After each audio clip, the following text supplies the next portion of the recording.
official controls. And the way we've approached official controls in this manual is by essentially considering two aspects.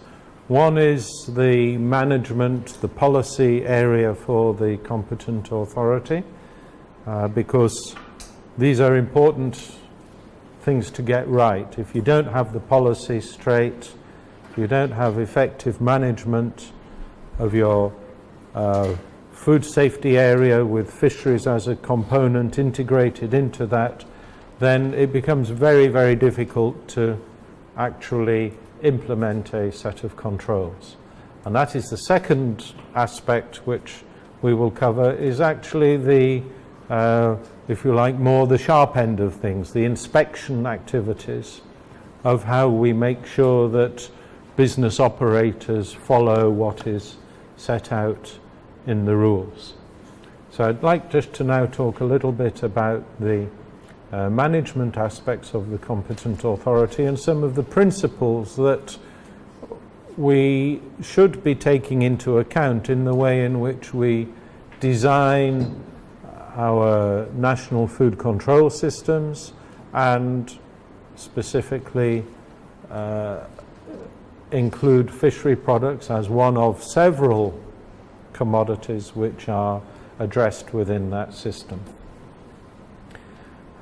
So that's the first point really to make, that when we talk about fish inspection and control, really we're talking about food inspection and control applied to fishery products as one of several commodities, one of all food products which should be produced in a safe manner. And not just for export, it should be for domestic consumers as well. And I know that EU projects are often designed with this SPS for export idea, but we have become, I think, a little bit, I wouldn't say disillusioned, but we know that the story is bigger than just for export. And that if you only focus on export, you end up with two-tier control systems. And you end up with great controls for things going to certain markets, and sometimes it seems we say, well, to hell with the rest of the world and our own consumers. And of course that is unacceptable. It's not to say that we should have exactly the same standards applied to all markets, but the point is there should be adequate controls on food safety for all markets, because everybody has a right to safe food. And it's okay to have maybe variations, okay? The EU requires HACCP. Well, we may not require HACCP for our national operators, at least initially, but that doesn't mean to say that there should be no controls there. So we have to be very well aware that there should be certain minimum standards which apply to all food safety, or all food business operators. And that's why now the focus is very much on developing national food control systems.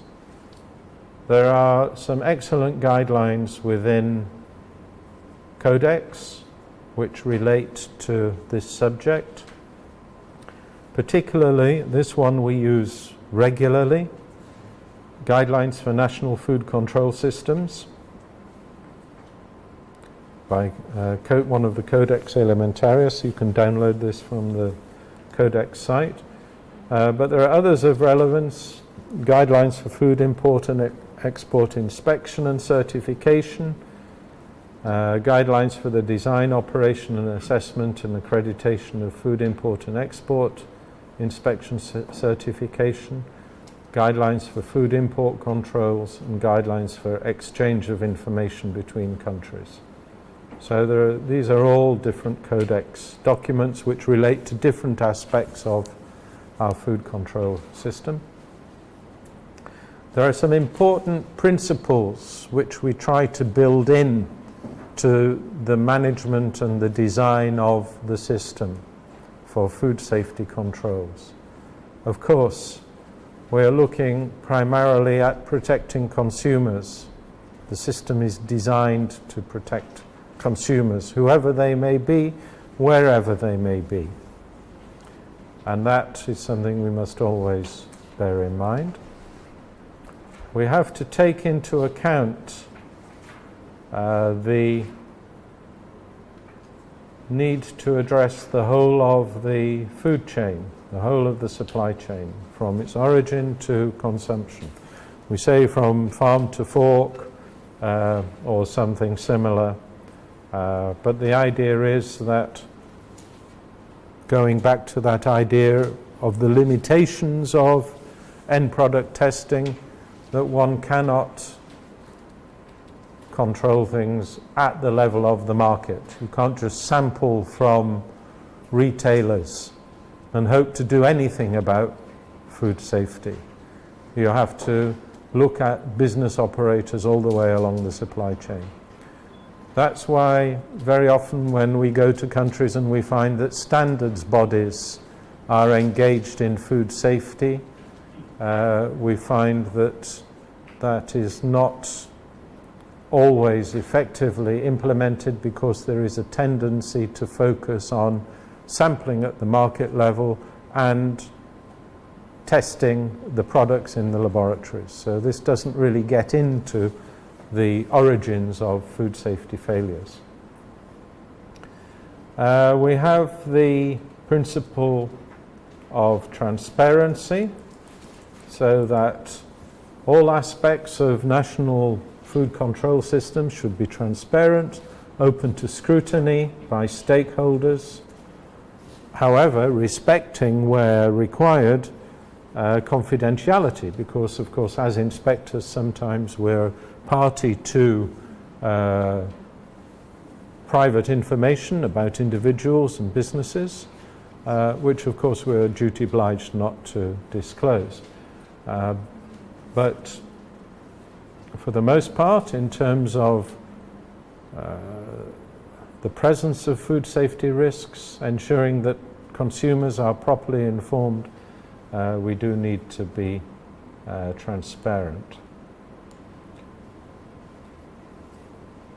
Roles and responsibilities should be clearly defined. Where they are not, then you have situations where there could be overlaps in mandates. We spoke about this the other day, where you have multiple inspections by different institutions, different ministries, different agencies of the same business operator, with different inspectors saying different things. And of course this brings everybody into disrepute and ends up in essentially the business operator disregarding all of them. In addition, if things are not clearly defined, particularly when things go wrong, you find that everybody will say, it's not my responsibility, it's his responsibility, okay? Because the boundaries are not clearly defined. And where they're not clearly defined, it means we can deny that it is our fault.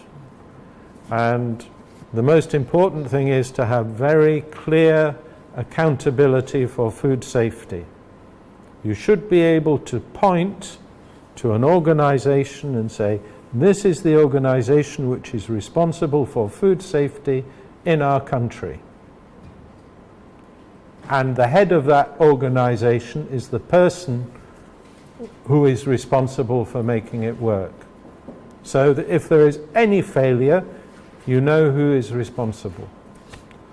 And that is a very important step, and it's a very difficult step sometimes for some countries to take, especially where the institutions have developed as kind of silos. So the Ministry of Fisheries deals with fish, Ministry of Agriculture deals with Veterinary department deals with products of animal origin. Phytosanitary department deals with products of plant origin. A standards body deals with standards. Trade deals with export certification of trade. Sometimes we see food safety functions popping up in customs departments, for example, for import and export controls. I think the worst country I've been in, which I won't mention, we counted 7 different institutions involved with food safety, none of which spoke to any of the others, all of which had built their own laboratories, all of which were taking samples,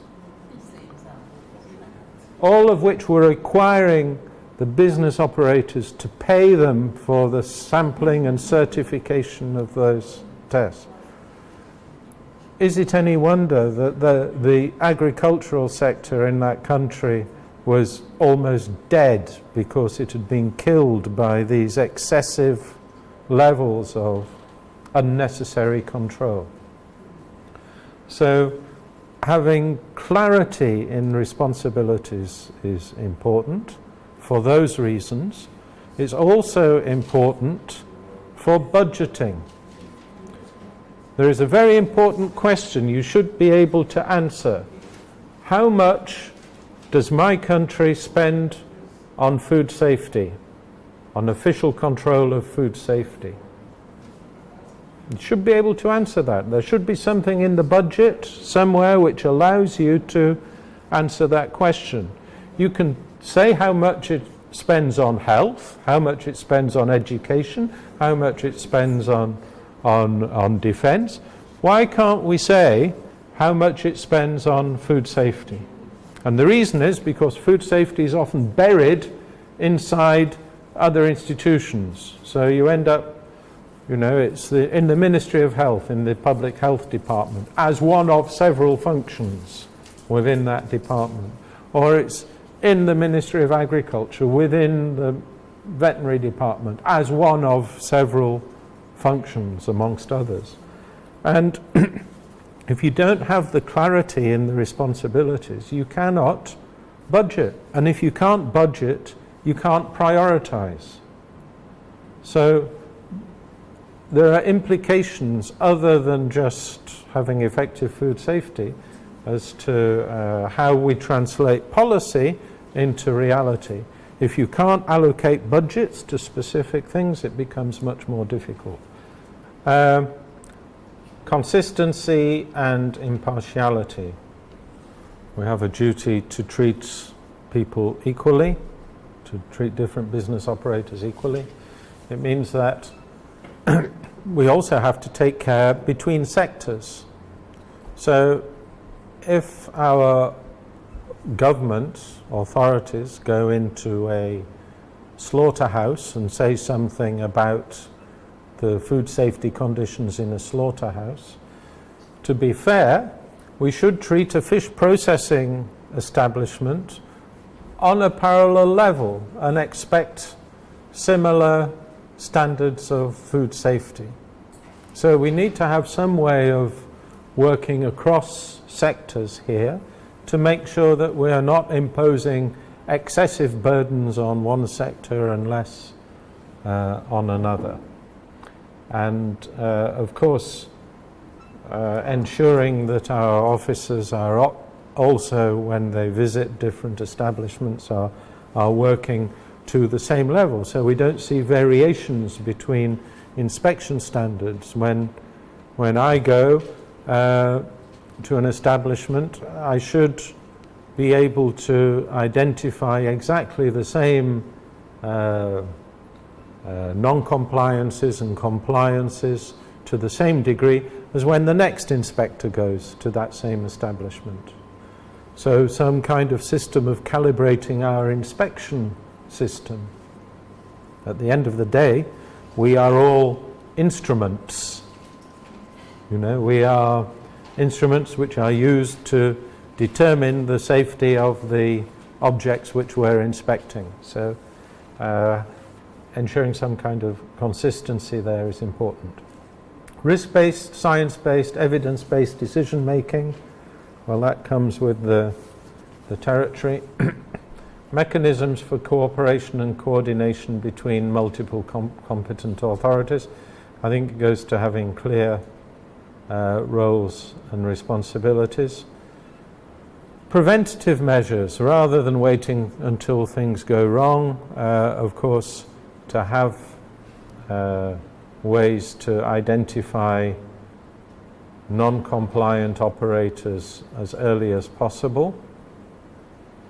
Self-assessment and review procedures. Where are we? Here. So that we're always trying to improve the inspection and control system, particularly taking into account risk and changing practices and so on, finding ways to focus our limited resources, to focus the small budget which has been given to us on the things which are the most important from a food safety point of view. We have also, where are we? Recognition of other systems, including equivalence, particularly if these are trading partners. You can recognize that people supplying food to you have systems of control in place which are considered to be equivalent.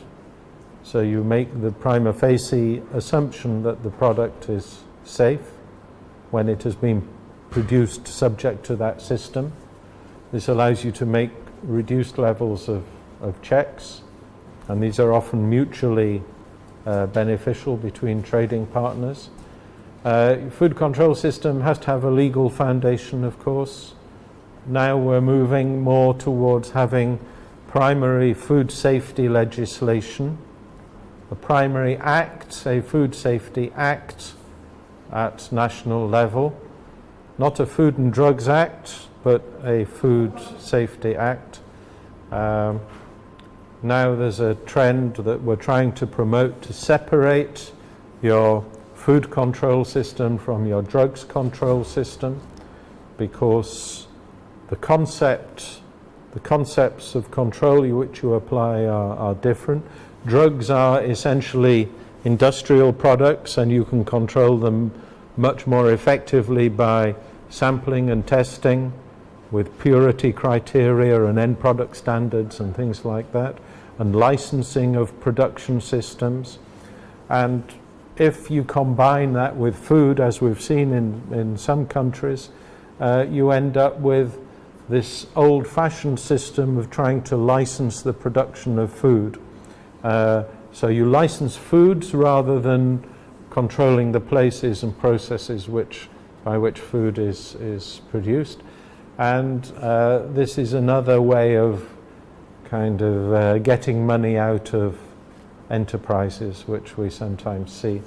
So separating food and drug controls and having specific food safety acts which do two things, or three things really. Firstly, modify and refine the institutional structure, so we have greater clarity in terms of roles and responsibilities of different institutions involved. Secondly, redefining the responsibilities of food business operators so that it is absolutely clear that the responsibility for food safety falls on the business, and that subsequently all of the requirements with which they must comply are clearly defined. And then finally, defining the system of controls which are undertaken by the institutions to be able to ensure that business operators comply with those requirements. Okay? So a proper legal system is required. Then we are moving also towards this important principle of harmonization, to take into account things like codex standards, so that we don't have systems and requirements which are wildly different from others within the region or with whom we trade. Of course, minor differences are inevitable and in many cases desirable because we all consume different kinds of food, we have different exposures to different hazards, different risk profiles, so these need to be reflected in the requirements, but to a substantive extent we're all trying to move towards harmonization, particularly now through regional economic commissions such as Cariforum and others in other regions. And finally, the important principle, as we've mentioned, is sufficient resources to do the job. At least to be able to operate a system effectively. Now, what we often see sometimes is that government gives plenty of resources in terms of salaries and jobs, but very often the food safety institutions do not have operating budgets. So it's not just a question of people, it's also a question of operating budgets, and partially those operating budgets to cover the cost of analysis in laboratories. So your main operating costs in terms of food safety are being able to move your inspectors to where they need to be to do their job, and also the technical, supporting the technical resources of testing laboratories. Tomorrow we'll do a little exercise on the costing and the financial aspects of operating laboratories, because it's quite an interesting exercise, and business planning now for official controls and for testing becomes an important factor in how we determine the most effective way to allocate limited resources. It's not just a question of risk, but we also have to look at returns on investment and benefits, because sometimes you may look at the costs of controlling something against the risks of some kind of negative food safety outcome, and you may decide that that cost and benefit ratio is not viable. It may be better to prohibit the production or not export this product or somehow limit the economic activity associated with the controls rather than build the control system. So we need to look at business planning tools essentially to help us to make those kind of decisions. Okay, role of the competent authority. Important roles are leadership, coordination, design, develop, operate, evaluate and improve food control systems, establish and enforce science and risk-based regulatory requirements that encourage and promote positive food safety outcomes. These are all from Codex. Enforce regulatory requirements, supporting fair practices.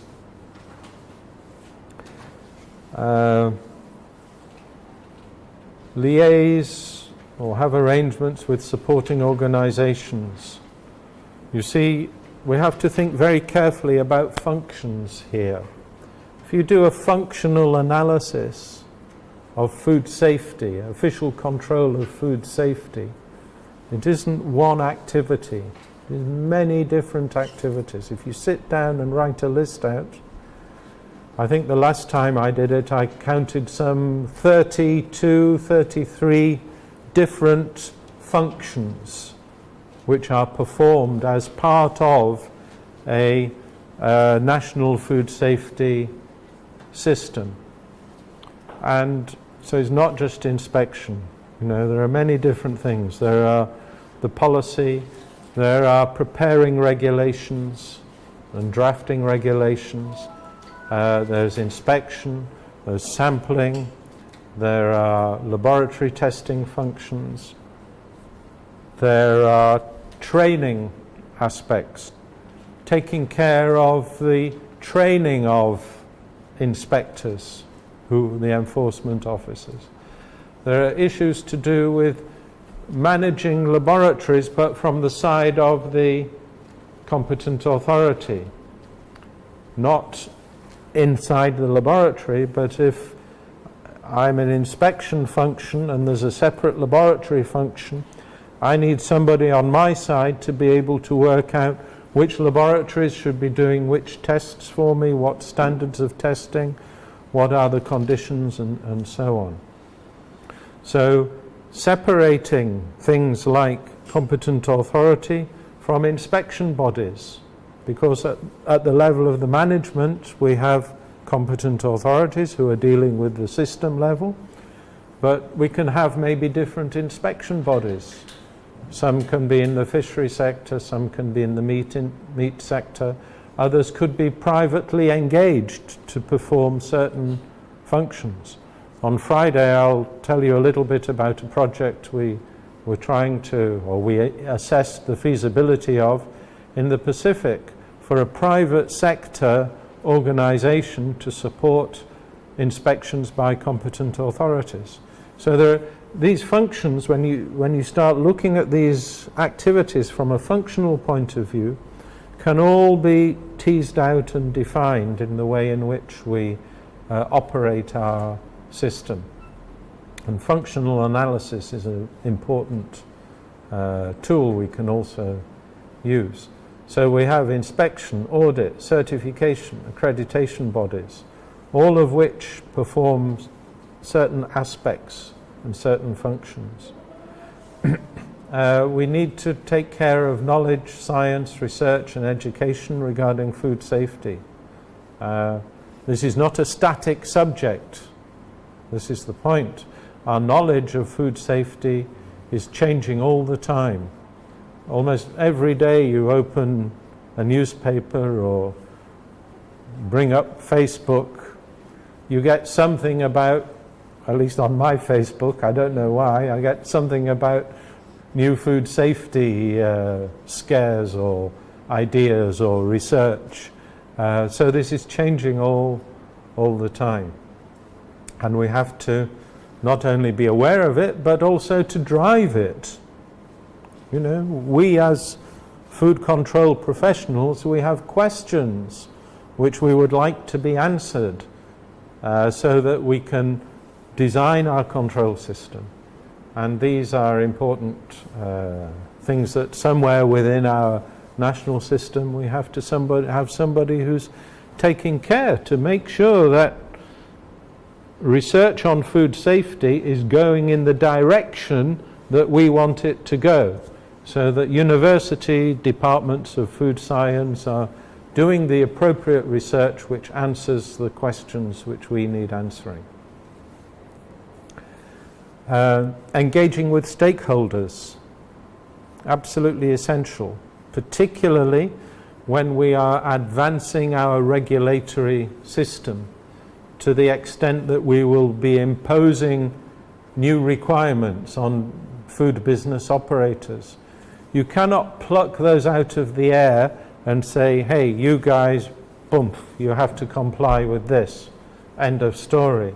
You have to have a process of discussion and negotiation, because the impact of regulatory measures can sometimes be very significant. I gave you the example whereby the EU requirements on HACCP were softened to account for the needs of small businesses. Similarly, if you're going to pass a regulation to say fishing vessels must take ice to sea and ice their catch, this has financial implications for them. And therefore, the introduction of those kinds of measures has to be undertaken in a way which is in consultation with the sector. Yes, they will agree with you that it's necessary. Will it start 9 o'clock Monday morning? No, we want a phased introduction. You know, vessels of this size should be required to start meeting this requirement from 1st of January 2018. Smaller vessels from 1st of January 2020.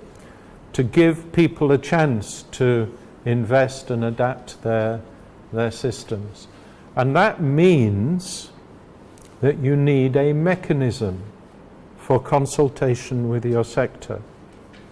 And in your legislation now, in modern food safety legislation, we embody that as a right, as a lawful right, to be consulted as a stakeholder on new legislation. And those stakeholders, of course, they're not just business operators, they're also consumers. So we often put in place a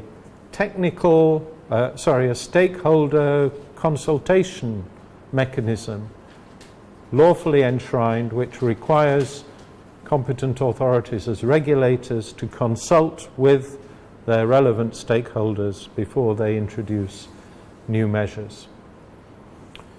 And by that you have exemptions from regulations, you have derogations, you have implementation schedules. This is the way in which you can, through a proper dialogue with the sector, ensure in the longer term better compliance, because everybody is collaborating on the measures which you want to introduce. On the other side, you have also a need for science, because sometimes as competent authorities we require scientific advice. What is the level of, like we discussed yesterday, what is the level of, or on Monday, what is the level of PAH which we should set for smoked fish in our territory? Well, we don't know what is the exposure of our consumers. We said, yes, we have to undertake consumption surveys, and we have to know what are the exposure of our consumers to these dangerous compounds. These are questions you can ask panels of scientists. So we now also seek to establish scientific panels to provide us with the risk assessment advice that we need to be able to make these kind of decisions. So these are important structures. And then, of course, you have your international relations, because one of the key things that you're engaged with as a competent authority is making sure what's coming into your country and what's going out from your country is in fact going to meet with the various requirements, whether it's your own or other people's. In order to do that, you need to have a communication with the EU, the FDA, with competent authorities in neighbouring countries which are also trading within the region. You know, so you need to have a network of connections which functions to allow you to better regulate your food safety conditions. So lots of things that need to be taken into account in the way in which we set up these competent authorities.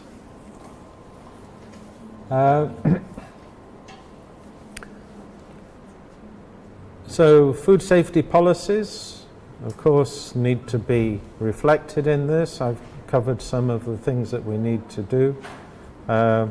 Actively engaging stakeholders, including food business operators and consumers.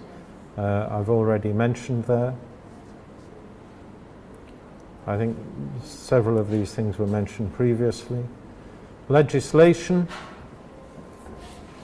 We now have, when you look at the EU legislation, actually, since the 2004, well, we should really include 2002, Regulation 178/2002, which is the EU framework legislation, is, I have to say, I think, a very well-constructed piece of legislation and contains many of the important and modern concepts of food safety which are applicable anywhere in the world.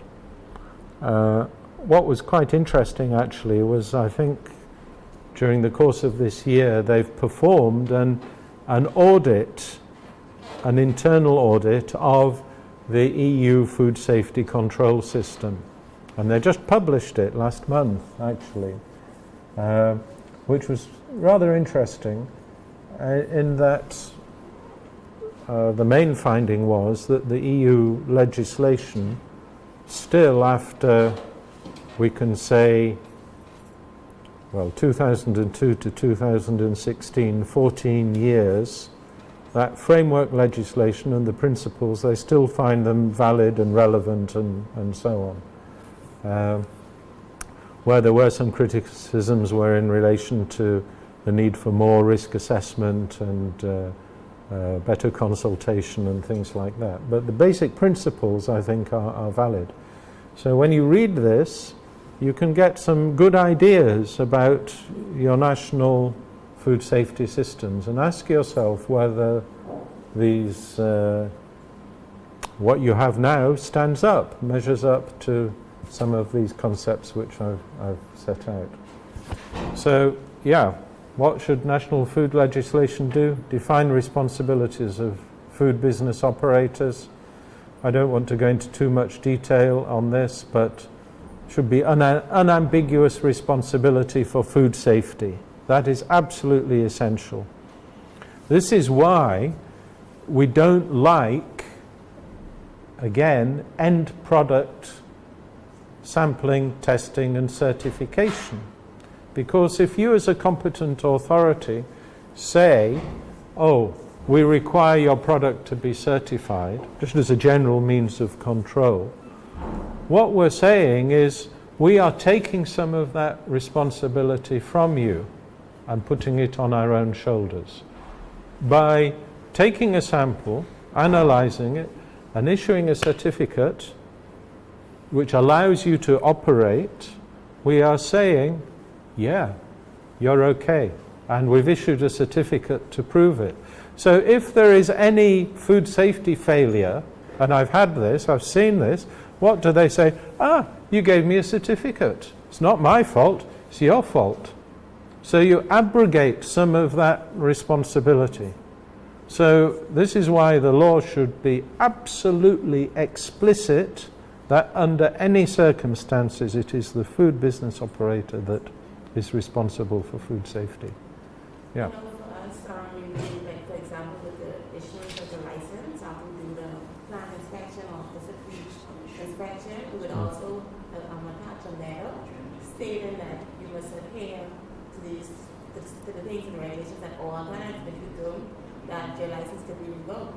So we do have it in there, but it's still like a disclaimer, still telling you, well, hey, we will give you this license, granted that you follow this consistently. Yeah, yeah.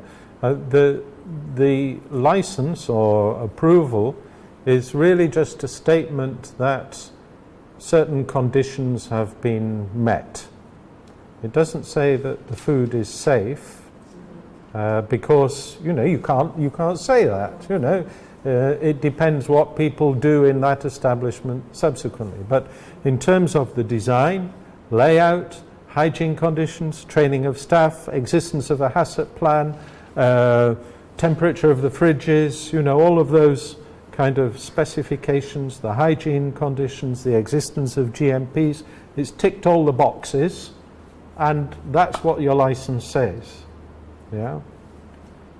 But you're quite right. It doesn't automatically say that they have complied with all requirements. So there we have defining the responsibilities on the business operators. Some things which Also a new requirement which came out in the EU legislation in our reform in 2002-2004, a requirement for traceability.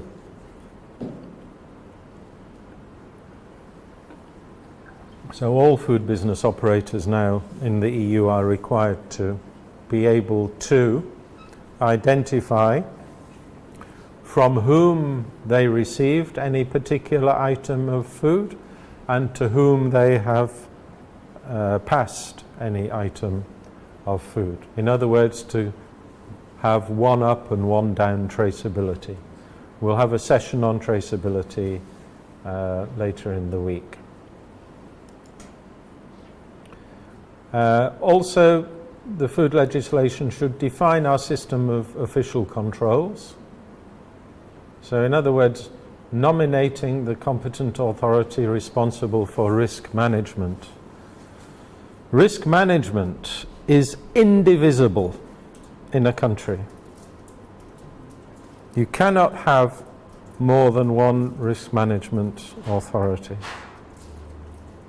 This is something that perhaps has not really been fully driven home. It's not clearly expressed in codex and so on.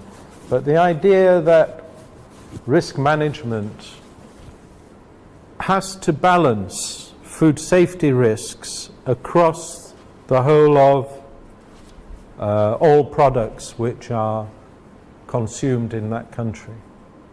How can you determine where your food safety control resources should go if you cannot have a unitary, if you don't have a unitary, indivisible risk management body? It's impossible. You know, if you rely on other budgetary mechanisms, for example, you may end up with distortion. So you might have a big fishery sector, and within that fishery management mechanism, you may have a competent authority for fishery products making risk management decisions. But elsewhere, you might have an even bigger agricultural sector which is producing equally important economically products, but which doesn't have the adequate control resources. So you're looking at a food safety system where maybe one commodity has good resources allocated to it, and another commodity is not adequately resourced from a control point of view. But this balance of resources does not reflect A, the economic importance, or B, the kinds of hazards and the food safety impacts on the population. So you need some mechanism of balancing your attention of your control resources to those sectors of your food industry where you have to where you have the opportunity to make the largest impact. So at least there should be somewhere in the system a mechanism for having a unitary competent authority. Now this could be some kind of committee or coordination body between different ministries, but the point is that there is somewhere this indivisible unitary competent authority responsible for risk management. When it comes to inspection, that's a different matter. You can have different bodies doing inspection in different sectors. It's not a problem. There are coordination issues and things like that, and standards and regulations and overlaps, but you can, through coordination, resolve those things. But the idea is that ultimately at the top of this tree, this structure of competent authorities and inspection bodies, that there is a single authority responsible for risk management, which overall can also coordinate the controls and make sure that there are not any multiple inspections of establishments. one of the things, one of the countries I've been working in recently, we had this very typical arrangement. It wasn't the one with 7 competent authorities. It was, I think they only had 5, so it was much easier. But one of the things we wrote actually in the law is that no food business shall be inspected for food safety by more than 1 competent authority. Okay, so the idea is that in our national database of food business operations, there is a field for who is the inspection body responsible for that body. So, and that's written in there. And in some situations, you know, a fishery establishment might be inspected by federal government. In some, the next fisheries establishment could be inspected by local government. And actually, it doesn't really matter which institution does the inspection, as long as A, the inspection is done correctly, technically correctly, and B, that there is a kind of coordination and the information from that inspection is used appropriately. So the idea is that there should be some kind of ability to coordinate this across institutions. Consider issues of registration and licensing as separate.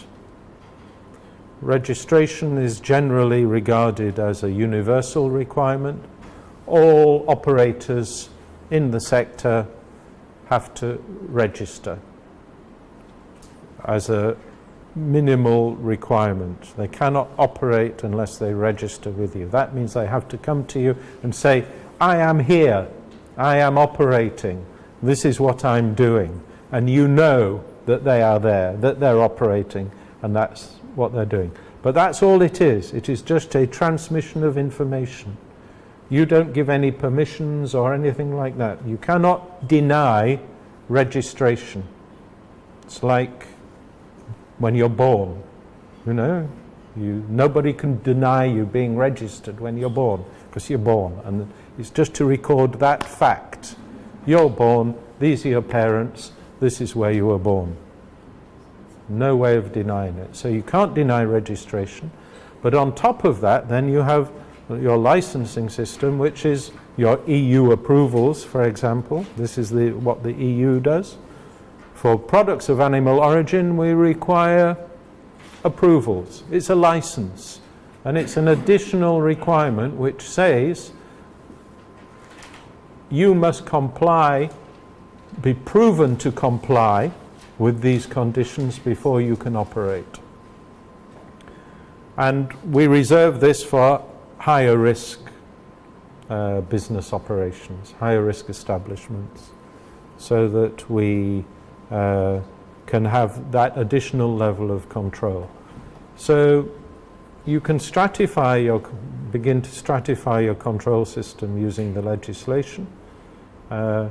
You use the registration to get the information. On the basis of the information provided, you decide, is it medium, high risk establishment, and on that basis you decide what level of control you want to apply.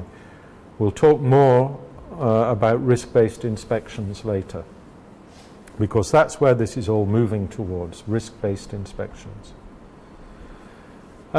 We define our powers and responsibilities. This is all standard stuff: power of entry, seizure, power to require information, all of these things. We define our enforcement tools.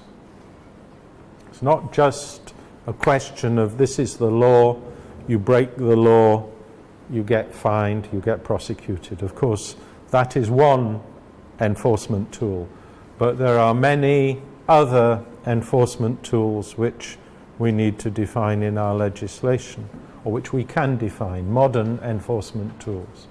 So notices, okay, you have an informal process, we all know that. You see a minor non-compliance, you write a letter, you give them 15 days to correct it. But at some point you may need to go into a legal procedure, and you can have notices for improvement. You see something wrong, you issue a formal notice, it's recorded delivery, here's an improvement notice, and the offence becomes failure to comply with the notice within the period given.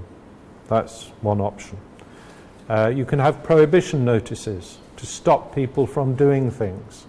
And you can use this, for example, if you see a part of a process which is out of control or certain products are not being handled correctly, you can prohibit them from handling those products.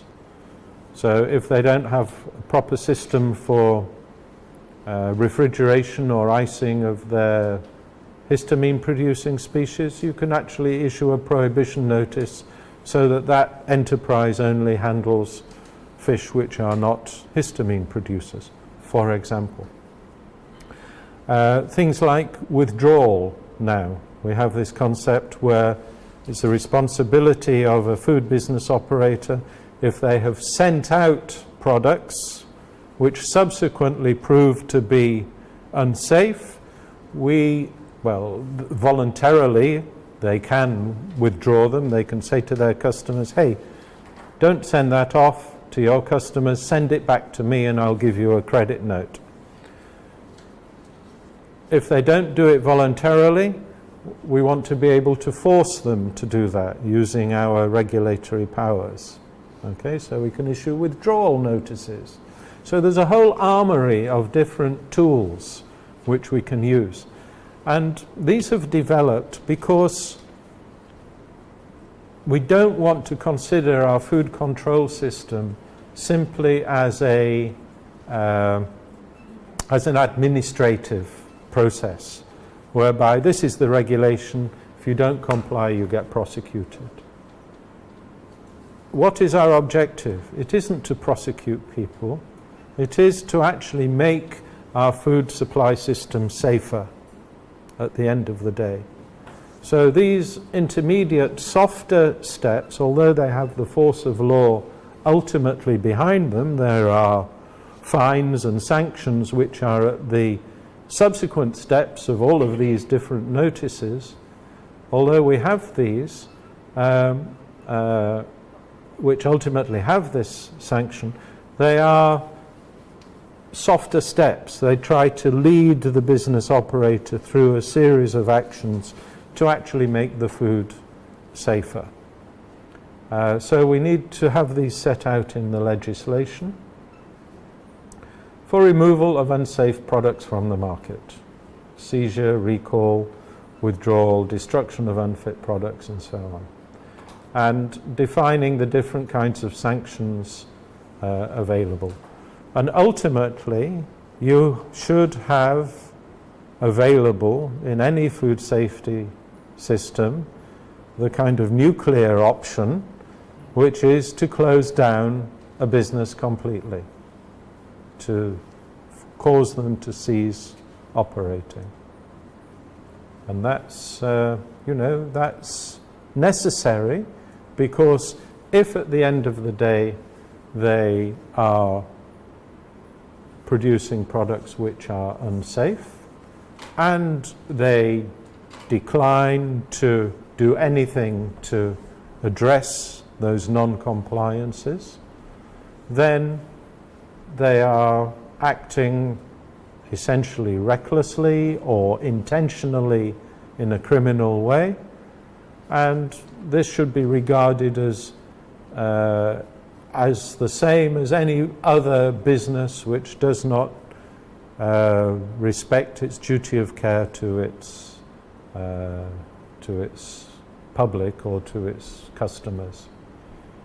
And this is sometimes a bit of a challenge to get people to start thinking of food safety breaches, regulatory breaches of food safety regulations in the same way as maybe people who drive recklessly their car down the street, maybe when they're drunk, without thinking about who they might hit or who they might kill.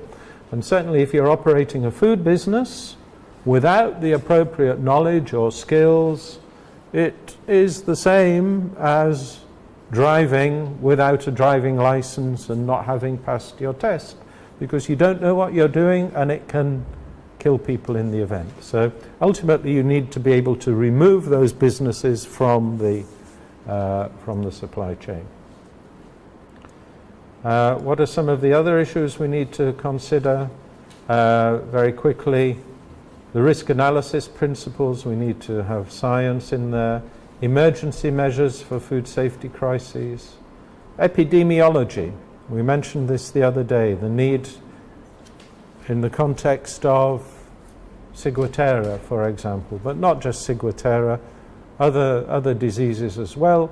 We need to have links to the medical, clinical system so that when people become ill, the food control system is informed and we can take the appropriate actions. For two reasons. One, we need to trace the source and stop other people from becoming ill from the same problem.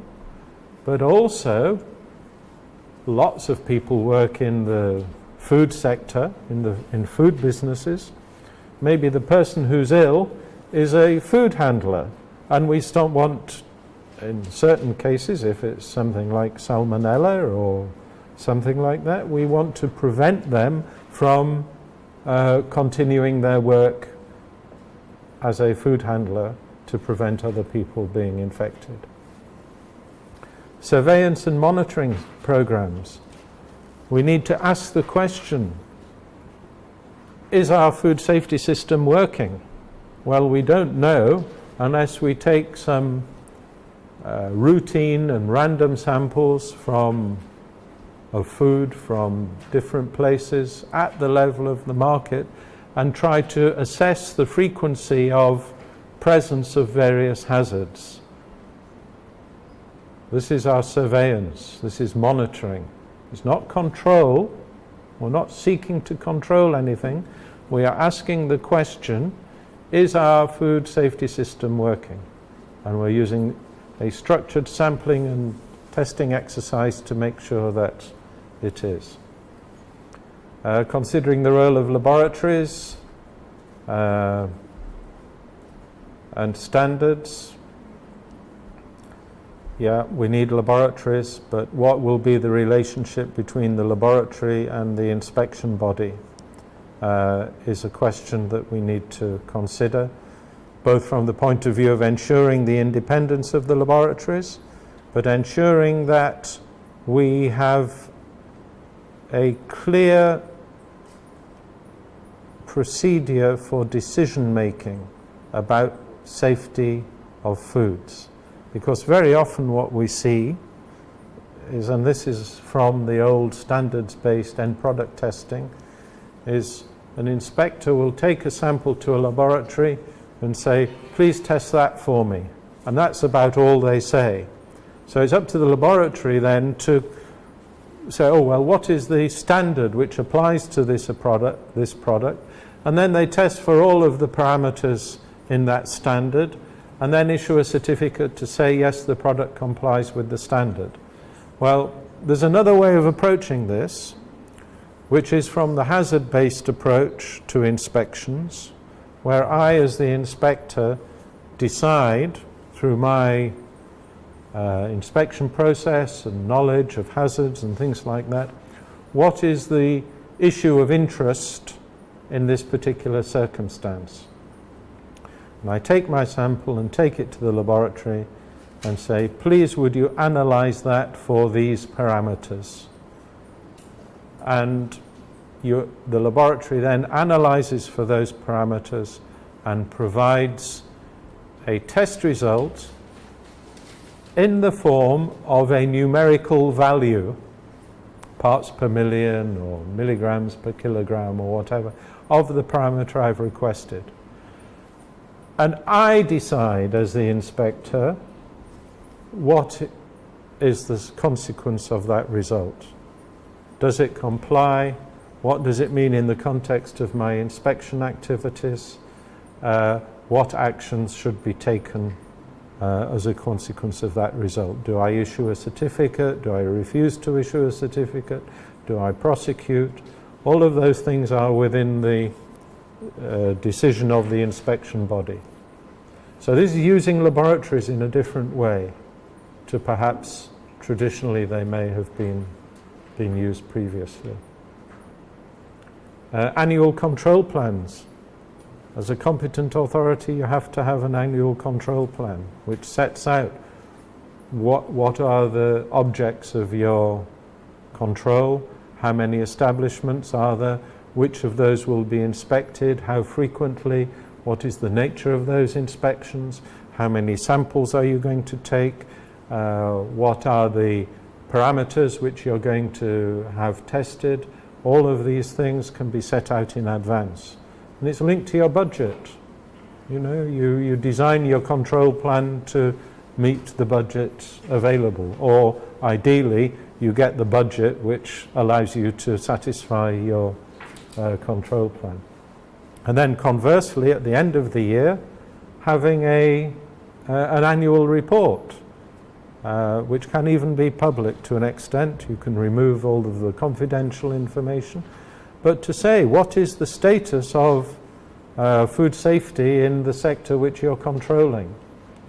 And we should have annual reports available which allow our political masters, if you like, the politicians at the policy level of the food safety system to say, yes, this competent authority is performing adequately, but there are some gaps in these areas which need to be addressed.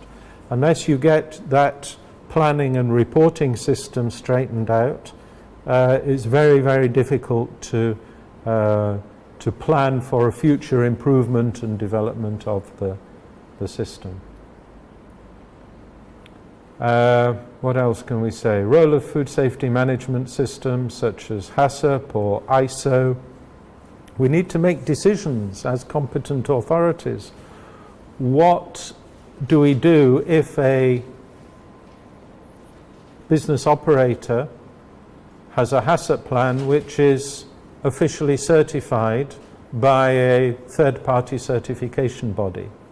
Suppose SGS or Bureau Veritas has certified their HACCP plan, or has certified that they have ISO 22000 food safety standard implemented, or that they have complied with private standards such as Food Safety and Quality or British Retail Consortium.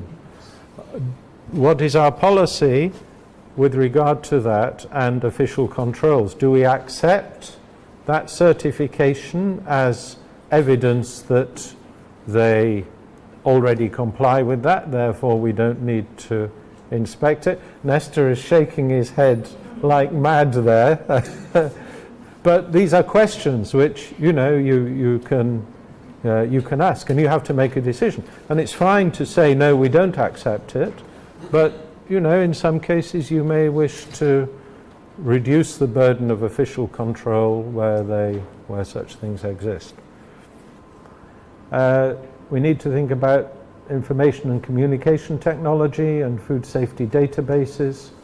This is where you can make tremendous advances in the way in which data from food safety inspections and controls is used and stored and manipulated to help you to better focus your resources on certain areas. If you have structured ways of gathering data from your controls using inspection forms and data sampling forms and properly documented structured procedures, then all of this can be digitized, and you can start then to extract that data and manipulate it in certain ways to A, report on your activities, but B, to be able to determine what is happening in your sector and to better control your own inspection activities. So you can do things like compare the ratings of different establishments to see how they compare to each other or compare to an industry mean. You can see what happens at the level of the sector. Is the standard moving up, moving down, or static? You can look at how an individual plant or an individual business operator scores over time. You can compare the results of different inspectors when they go to the same plant. It gives you a lot of powerful tools for better management of your competent authority functions. So a lot of CAs are now seeking to put in place improved data systems. And even to the extent now of having handheld data collection. So your findings from inspections are going straight into an iPod or a tablet and then transmitted into the database. And this makes life a lot easier and also reduces the likelihood of errors and the possibility of corruption and external influences and things like that.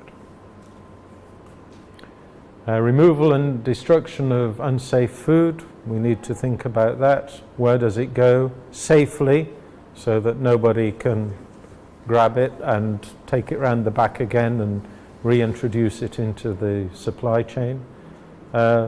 Many countries have an active trade in unfit food. It's well known, especially from the meat trade. So you have to have very well-defined procedures and facilities for actually destroying that food and making it unavailable. And then communication and outreach. All of this needs to be, or good parts of it need to be communicated to the public to make sure that people are aware of what is going on in their name. Okay, so we'd covered some of the areas to be addressed in the design of our competent authority functions, looking at some of the different issues which have to be taken into account in the way in which we set up the institution for food safety controls. Now these are general issues, of course, in relation to general food safety issues, but they are still entirely valid when it comes to consideration of the fishery sector and food safety controls applied to that sector. The principles are exactly the same. We can also learn a few lessons from recent global food safety incidents. Whenever there is an incident, it represents a failure of our food safety system. And we should always ask the question, why did what went wrong go wrong?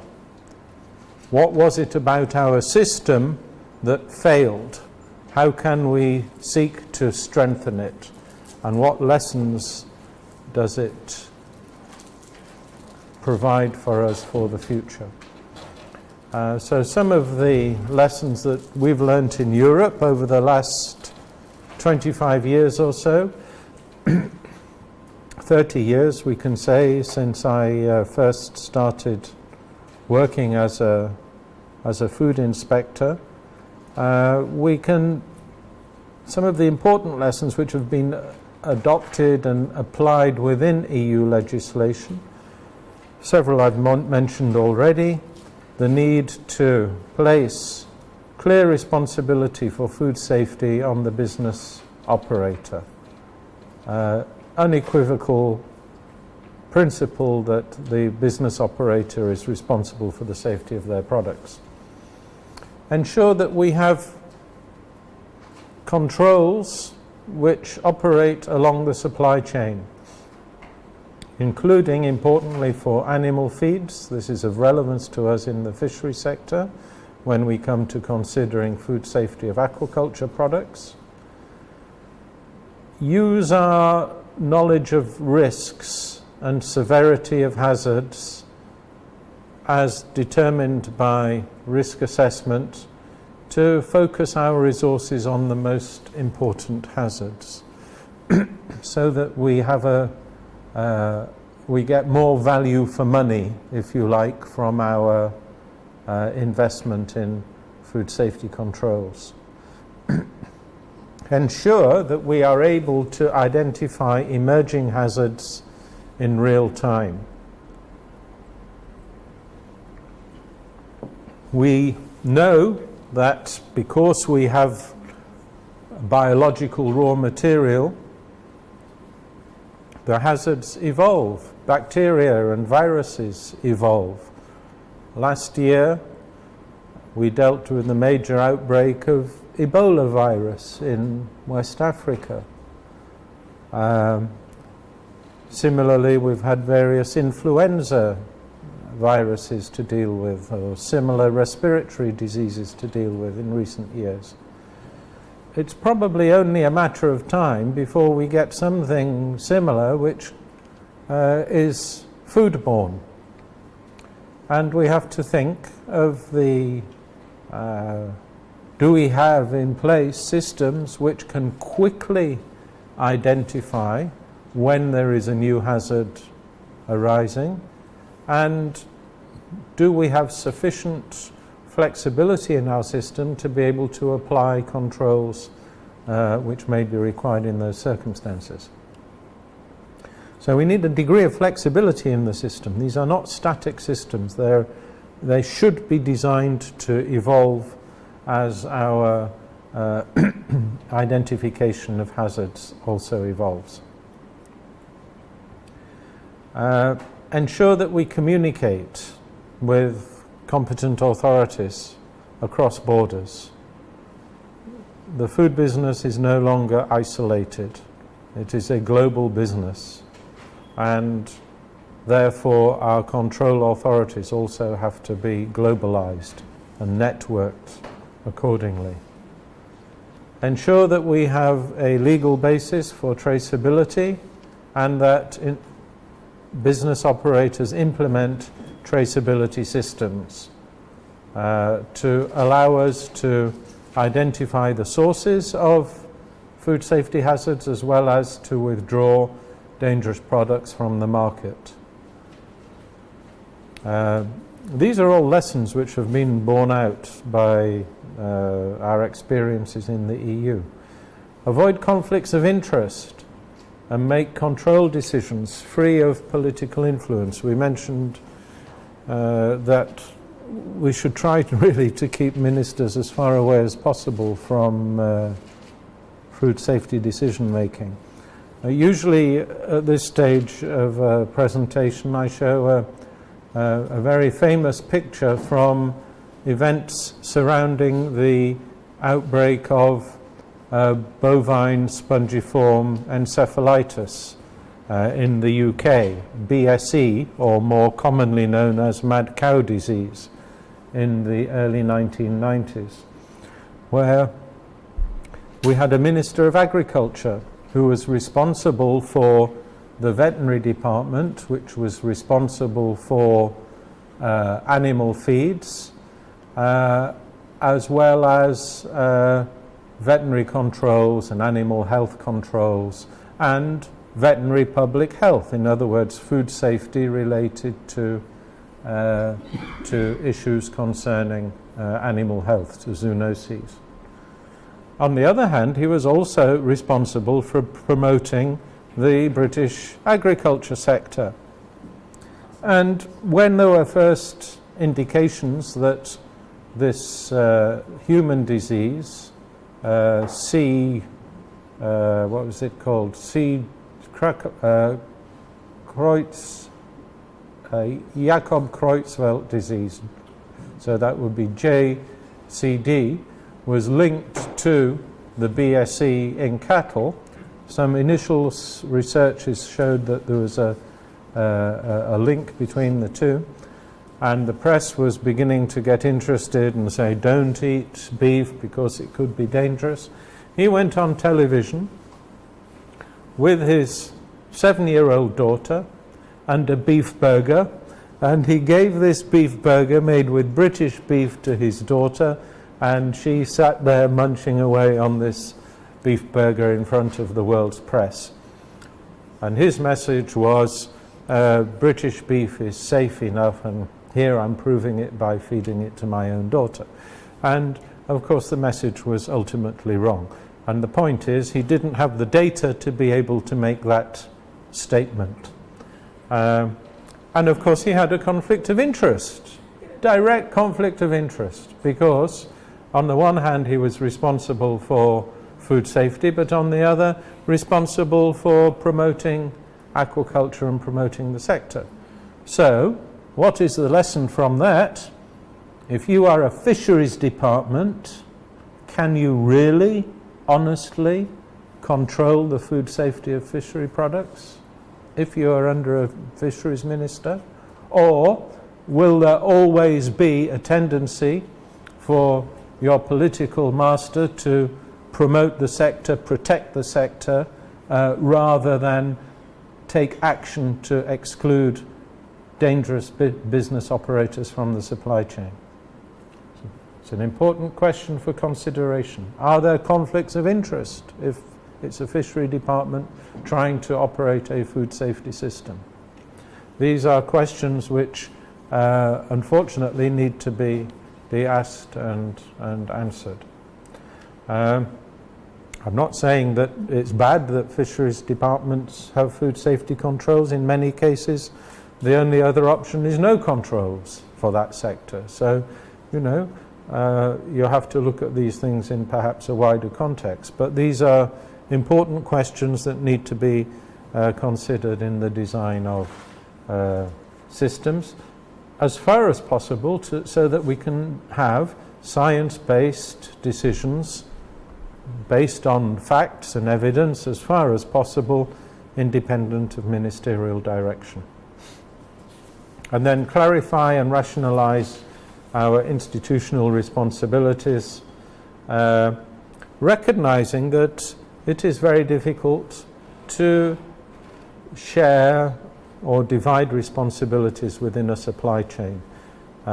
We've seen various efforts. For example, you can make a little table, and you can have products across the top and levels of the supply chain down the side, where you start with feed suppliers, primary producers, wholesalers, distributors, processors, retailers, and so on. And then for each commodity, at each level of supply in the distribution chain, you write in the box the name of the institution which is responsible. We've seen that done, and it's kind of okay for a while, but very rapidly you find that coordination between the boxes, both vertically and horizontally, ultimately gives rise to dysfunctions. They're clumsy to operate, and they're very difficult, which is why many countries are moving towards unitary food safety authorities as the primary risk management authority, whilst recognizing that inspections in certain sectors can be done by the sectoral organizations responsible. So when it comes to the fishery sector, we see de facto very often different organizations responsible, depending on the country, because it is both in reality and also in terms of the EU requirements, it is a national sovereign decision as to where one locates the institutional responsibilities for food safety controls of any product. So sometimes we see fish hygiene controls within a standards organization, often under a Ministry of Trade or a Ministry of Industry.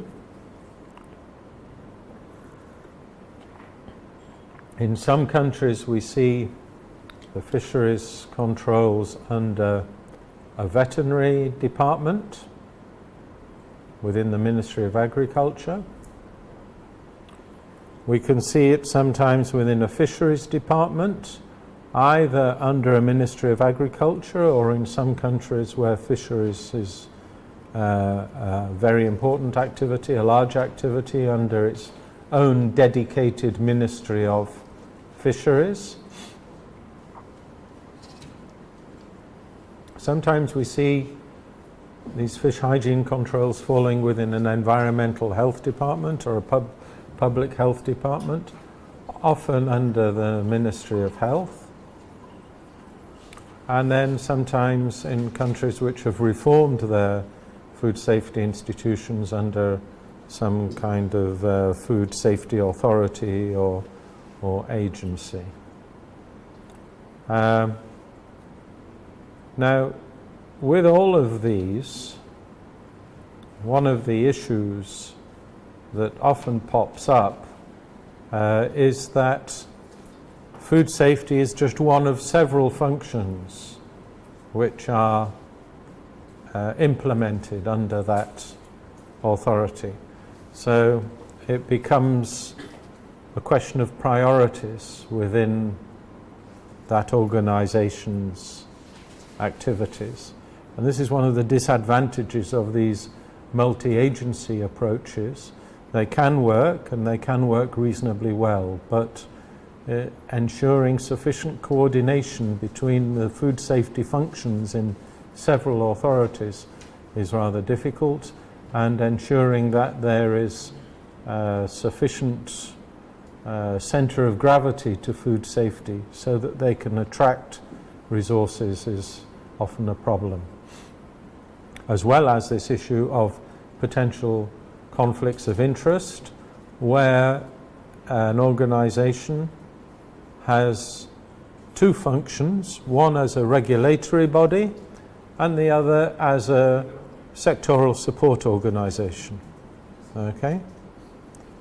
So if you're a fisheries department or you're a veterinary department, you may find that part of your job is to go to business operators in the morning to help them, to give them advice about animal health or about fisheries or how to do their job better, to support them, give them something in the way of helping them to do their job better. Then in the afternoon, you go home for lunch, you take your support sector hat off, you put on the hat of a regulator, and then you go in the afternoon and you prosecute them for a non-compliance.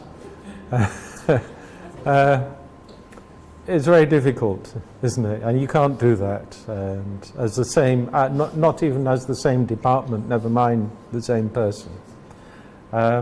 So you have to be very conscious of these potential conflicts of interest in the way in which these are designed. So, yeah, and we often get arguments then. You've probably engaged in a few yourselves over the years between fisheries departments, health departments, standards bodies, veterinary departments, and everyone says, no, it's my organisation which should be the competent authority, we're the properly qualified ones. And we hear these arguments a lot of the time. Fisheries people, and there are no right or wrong arguments here. Fisheries people say, yeah, we know the sector very well. It's a unique sector. Nobody else understands the fishery sector. This is something which you need to have specialised knowledge of how it operates to be able to control. They're already present at landing sites because they're inspecting other things, they're doing other things, they're gathering data, maybe enforcing monitoring, control and surveillance activities. And there are links to IUU controls in terms of origins and so on. But the weaknesses, the disadvantages for fishery sector involvement, potential for conflicts of interest, and multiple functions. So food safety is just one of several jobs that you have to do. And then because of these weaknesses, you get the Ministry of Health, environmental health officers come along and say, look, it is our job, it is clearly our mandate to look after the health of the population. That is what we are here for. That is our one and only primary goal. And therefore we do not have that conflict of interest. And therefore it should be public health which deals with that. And furthermore, we have stronger links into the epidemiological side of things in terms of reporting of diseases and so on. Good arguments. However, there tends to be, because of this, a focus on bacterial food poisoning rather than things that maybe happen from the origins or early on in the supply chain, such as heavy metals and things like this. Tends to be a focus on the hygienic aspects of the process and distribution. So you tend to get a lot of more inspections at retail level and so on. Less sectoral awareness and knowledge. In other words, there doesn't necessarily have to be a detailed knowledge of specific sectors within agriculture and fisheries. And also, public health departments are often multifunctional. I know from my own experience as an environmental health officer, we would deal with pollution and smoke and housing and drainage and all sorts of other issues such as that. And very often this comes down to the level of the inspector, where the inspectors themselves are multifunctional. Not always, but sometimes. And then we have standards saying, well, actually it should be standards bodies which do these things, because we're concerned with trade and commerce, and all of this goes to ensuring properly regulated commercial environment. And in any case, we are also issuing certificates for rules of origin, and therefore we are the best people. But as we've heard this morning, standards tend to focus very much on the product rather than the process.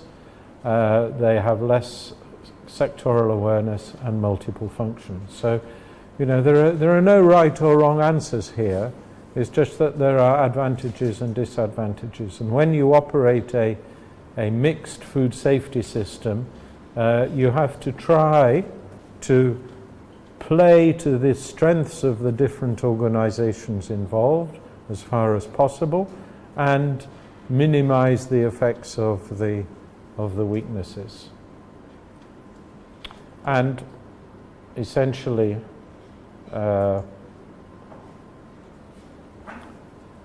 what we can say is generically these problems are that sometimes we see food safety functions are only one of several functions, so there's a competition for resources.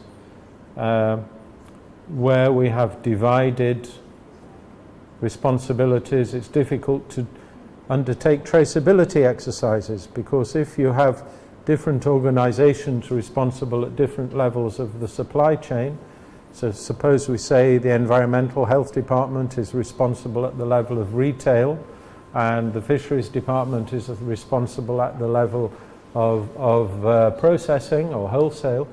Well, suppose you have a traceability issue and there's a product discovered at the level of the consumer and retail, and we need to go back and trace that up. Immediately after the retail level, you have a jurisdictional issue. You have to say to another department, excuse me, would you mind going to this establishment and checking these things? And it becomes a very difficult communication exercise. So traceability is impaired when you have multiple functions. We run into problems at interfaces where we are trying to integrate controls across interfaces with, say, plant health in relation to pesticides, and veterinary issues in relation to animal health. in relation to veterinary medicine controls and so on. So if we come to an issue such as aquaculture, we see quite typically fisheries departments may have set up as a competent authority and developed skills and competencies for routine food safety controls in relation to hygiene and sanitation, and that's fine. Then an aquaculture industry starts to develop. Well, when it comes to aquaculture, we have a different set of hazards. We're concerned, of course, with all the usual sanitary issues, but we're also concerned with the animal feeds content. We're concerned with veterinary medicines and what veterinary medicines have been approved for use in aquaculture. Well, then you have the question again, who is responsible? Is it the fisheries department? Is it the veterinary department? Is it the drugs authority under the Ministry of Health? So, you know, you run into these issues of how do you deal with these new issues which arise, which require these integration of functions. The other problem with multiple function authorities is you don't necessarily retain the expertise within the sector or within the function, because many departments have a policy of rotating staff around. So if you have a fisheries commission or a fisheries department, you might have within that certain functions. You might have a post-harvest function, you might have an MCS function, you might have people concerned with small-scale fisheries, other people concerned with fisheries science and fisheries management decisions. Well, no sooner have you trained and built up your capacity as an inspector of sanitary conditions that you're moved on to MCS or some other function. So you lose that expertise and you don't get the career structure where you start off as a junior inspector and you move up and become more expert as you move on within that particular discipline. So this is another disadvantage. And then sometimes we lose the broader picture, the strategic picture, which we need to have in order to be able to take account of risks and comparative risks of food safety problems in different sectors, and to be able to assess the costs and benefits of different interventions, because we're not taking this broadly sectoral approach. So is it better to put our resources into fish inspection or meat inspection? Where are the comparative advantages and how can we make these kind of decisions? So having this overall cost-benefit analysis of where fisheries can fit into the rest of the food safety system is important. And also because of this issue of dividing up functions, we often see an excessive proliferation of laboratories, so that we see the fisheries department may establish a laboratory to be concerned with the food safety of fishery products. Similarly, within the veterinary area, you might find the Ministry of Agriculture sets up a veterinary laboratory for veterinary public health, which is also dealing with food safety of various products. In the Ministry of Health, you might find the Public Health Laboratory has a food testing service within the Ministry of Health. So we get a proliferation of laboratories, often with overlapping functions, doing the same testing, offering the same testing services in different parts of government. But because the laboratory is intimately part of the department, then the idea is the work of that department will be working with that the work of those inspectors will be working with that department. But because they're small, because we haven't done a business plan, because we haven't taken into account the costs of operating these laboratories, they tend to be inadequately financed. And I don't think there is a laboratory in the region which is not struggling because it has been established at a level of activity, of capacity, which exceeds the budgetary provision to be able to sustain that adequately.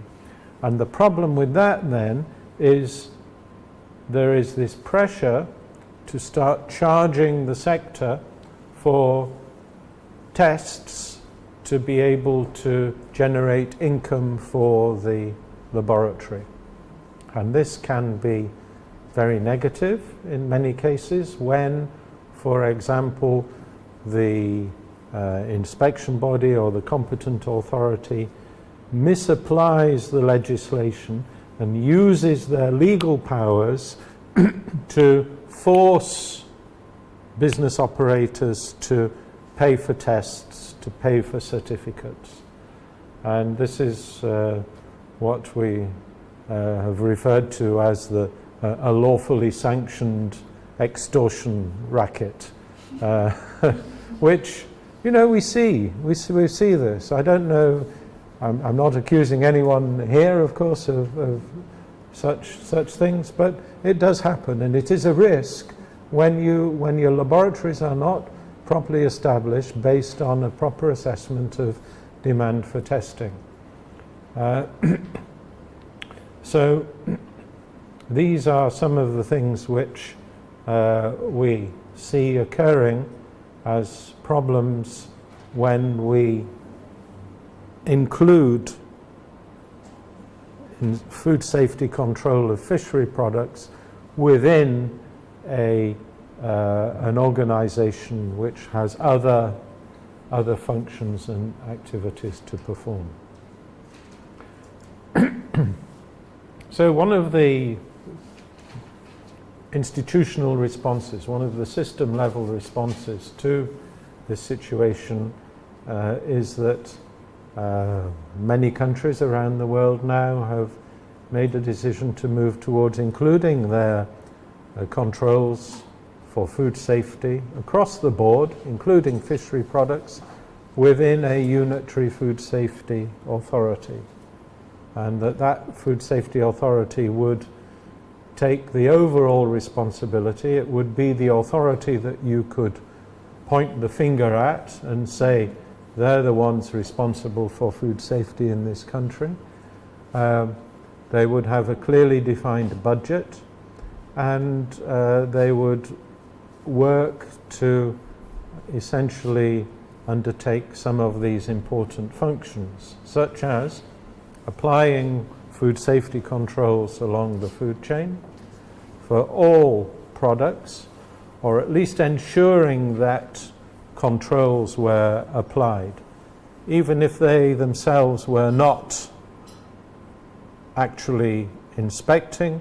They would take steps to make sure that inspections were undertaken. So, for example, typically you have local government and central government, and the food safety authority is in central government, but some food safety inspections can and often should be undertaken by local authorities, depending on the size of the country, of course. You know, we're not saying in all cases. But even if it's not local authorities, it could be sectoral organisations such as fishery departments, so that you would have within the unitary food safety authority, you'd have some specialist function in there that might be concerned with risk management for fishery products, would be ensuring that the regulations were in place, that the policy arrangements were okay, that laboratory facilities were available for the necessary tests. But it might say that for inspections of fishing vessels or certain establishments, we would ask the Fisheries Department or somewhere else to undertake those kind of inspections. And there would be, in that situation, some kind of audit function then, so that the central authority would check that those inspections were done according to the predetermined system. So there would be a mechanism for saying what the inspection procedures should be, what the content should be, what the frequency should be. All of these things could be part of the memorandum of understanding, if you like, between the central authority and an inspection body for them to ensure and follow up that those checks were made appropriately. That authority would also take care to ensure that resources were available, so to negotiate with government for control resources, staff and finance to be able to implement the system. To ensure that these controls for food safety were integrated with other SPS issues. As I say, there are important interfaces to be managed across several commodities. In the case of fish, we're concerned with, of course, the veterinary medicines. We're concerned with animal feed controls. We're concerned also to an extent with plant health issues in terms of pesticides and issues there, which may in some cases be of relevance to our food safety in the fishery sector. So ensuring proper coordination across the suite of SPS issues, ensuring that we have an integrated approach to control of imports, because one of the problems that we see in these multiple function, multiple agency approaches to food safety is all of those organizations which we saw listed may have presence on borders to be able to control imports. There's no integration of the system.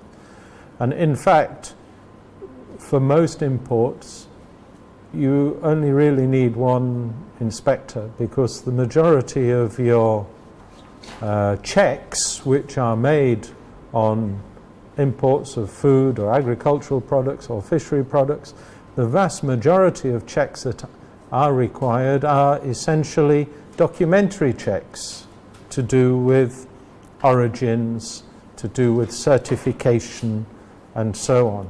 And to check documents, you do not need to have a specialized person.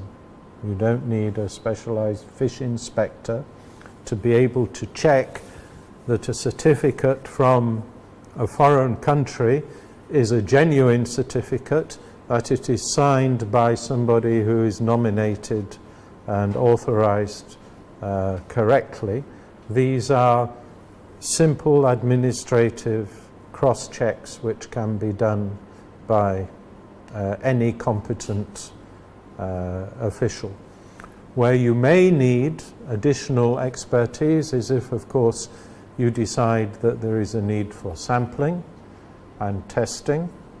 Of course, they are required, but these are not necessarily done in every instance, because, as we'll see later, this depends on risk. The other great advantage of putting all of this under one roof is you can have a career structure for your professionals, and you can retain your professional expertise, which is very, very important. You avoid the conflicts of interest, because there is only one job in this organization, which is food safety, and that is unquestionable, and there are no other functions which could undermine that. It allows us to adopt uniform strategies with a high degree of horizontal integrity. So then we can say, yes, the kind of controls and the models and the basic regulations we apply in one sector of the food industry are the same as in other sectors of the food industry. So we can have a more equitable application of our regulations. It also allows us for a more effective separation of the control of separation of control functions. In other words, the decisions about compliance can be more easily separated from laboratory testing. Laboratories should report test results. They should not report compliance or otherwise with a standard. They should only report compliance or otherwise with a standard when they are requested to do so by the client. But the normal status of laboratories is to report their test results. And that this separation of functions between control and laboratories then allows a more healthy relationship between these two functions. Firstly, it separates the analyst from the sector by another step. Of course, the analyst should not know the identity of the origin of the sample. And also it allows for a more effective, if you like, market relationship between a laboratory as a service provider and the control body as the buyer, if you like, as the client of that service. Because at the end of the day, it is the control function which should drive what the laboratory does, not the other way around. So in determining what tests are required, how many of those tests, what level of competence is required for those tests, these are decisions for the competent authority, for the control body. These are not decisions for the laboratory, because the control body as the client has the right to say what test, what method, what level of proficiency, and how many of those things we want. The job of the laboratory is simply to provide me with a test result on the samples which I deliver to it. End of story. Job done. And that this then creates a much healthier relationship between the competent authority and the laboratory. To the extent that we often advocate as consultants that the budget for laboratories, the money for laboratories, should be given to the inspectors. Right? Then the inspector can make a decision where we spend that money. Right? Because, to be honest, if it's a laboratory outside, that's fine. If it's in another country, it's fine. It doesn't matter as long as we have confidence in the competence of that laboratory to perform efficiently and effectively, that its results are going to be correct, then we can buy that test from wherever we want. And it is simply a matter of who provides the best service, all other things being equal, assuming that they're all technically competent, who provides the best service in terms of turnaround time, in terms of, sample collection or delivery of results, or existence of a laboratory information management system so I can follow the track of my product through the test online. All of these things I can take into account in my purchase decision as an inspector. Now, of course, it's not always possible to be able to do that, but thinking about this relationship between the inspection body and the laboratory, testing laboratory, is something that is easier to do when we have a unitary authority. Our controls are implemented at the appropriate level.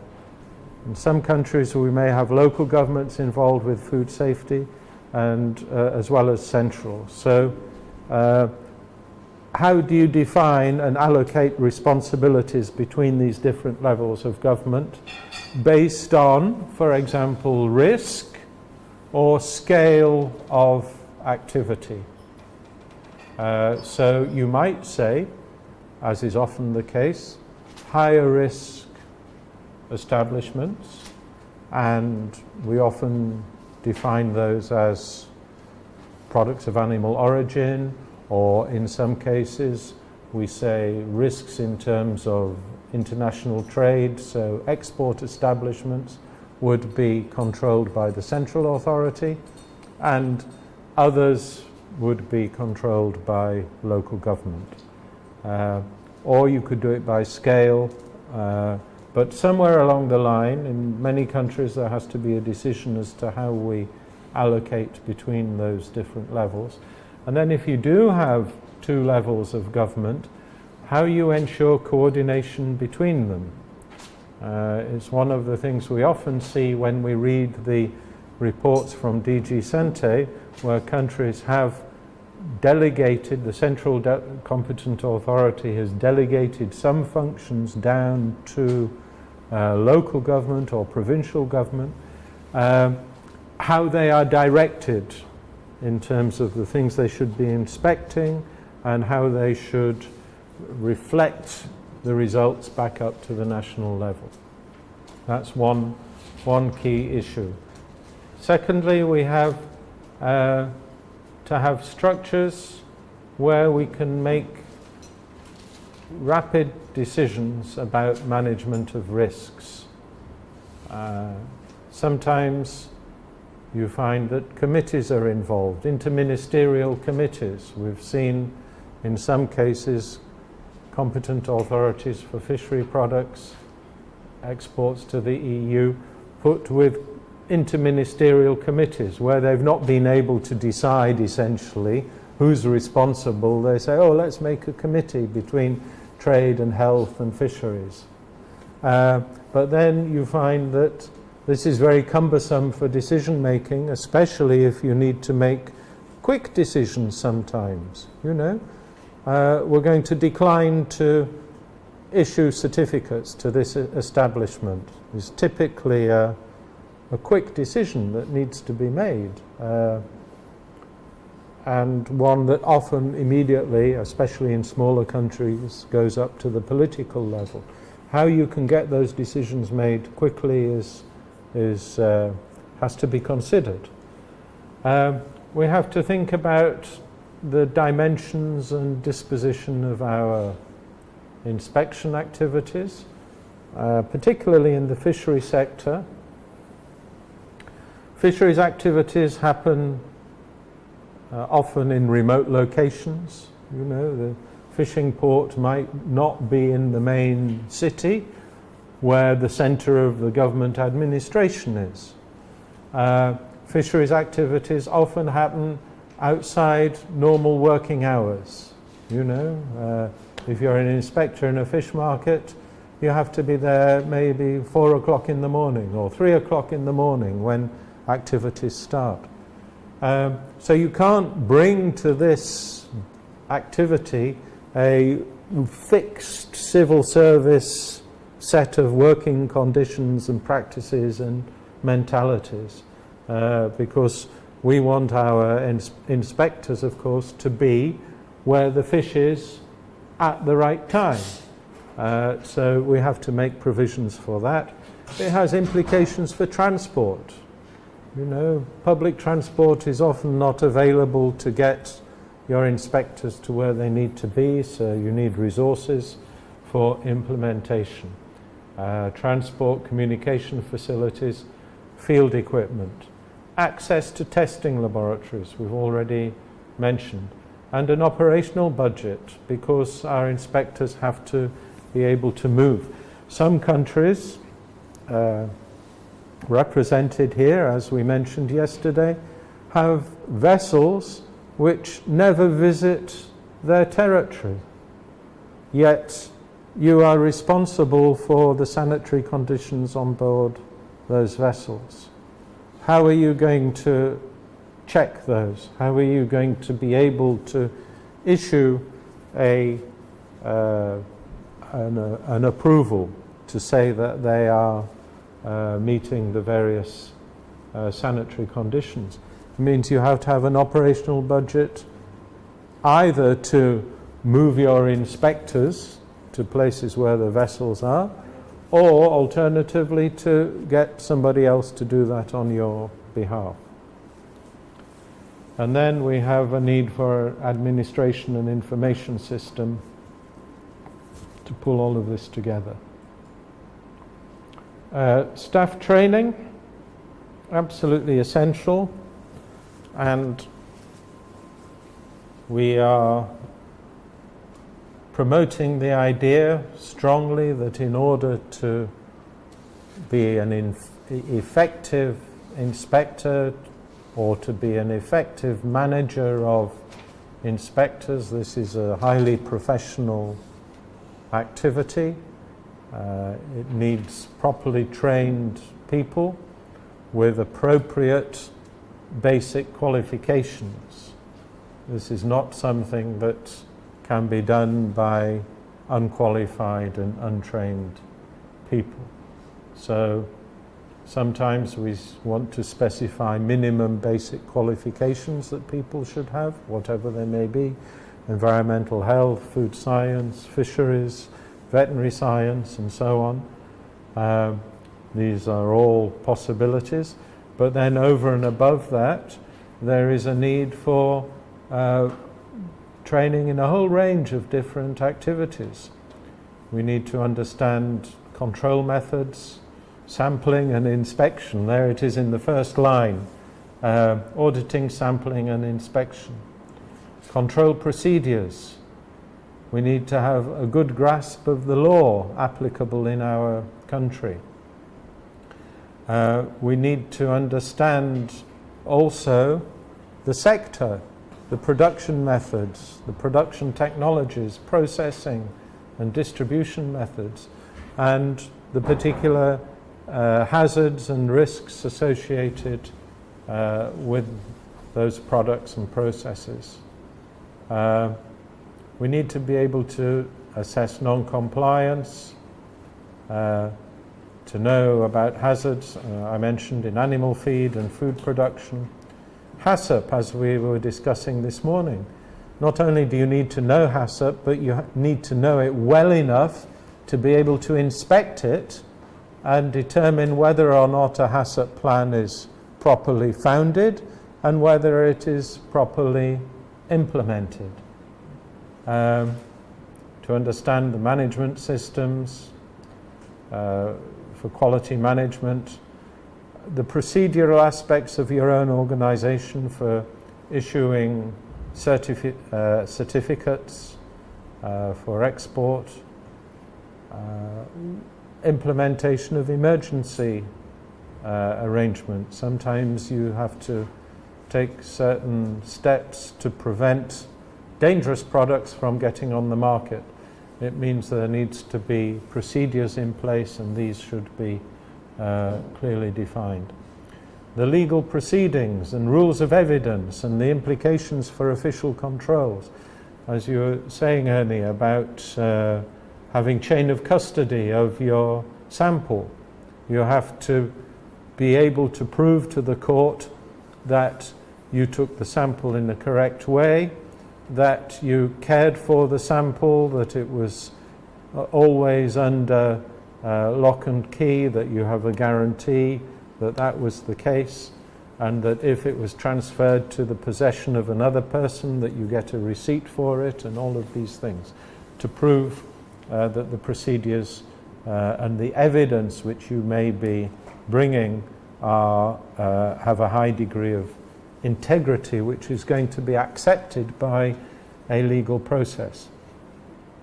And then how to examine other documentary material, because one of the key issues, as we have mentioned in relation to HACCP, is the ability to inspect HACCP documents and work out what was happening when you were not in the establishment.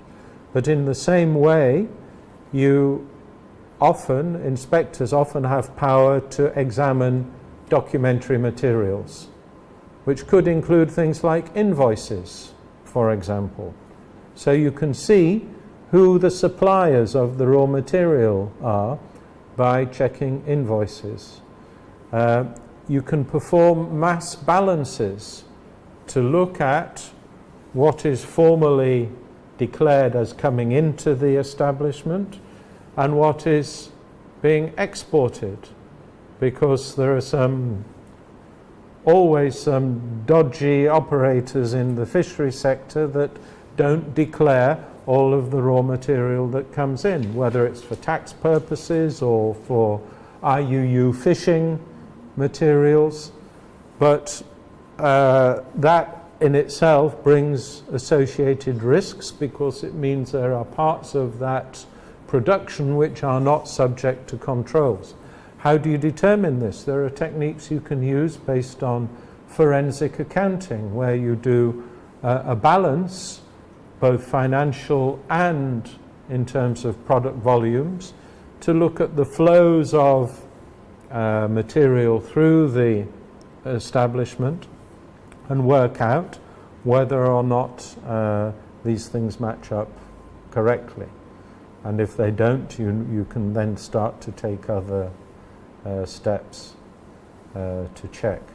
Incidentally, this was how in the EU there was a big scandal about 10 years ago regarding illegal catching of small pelagic fish.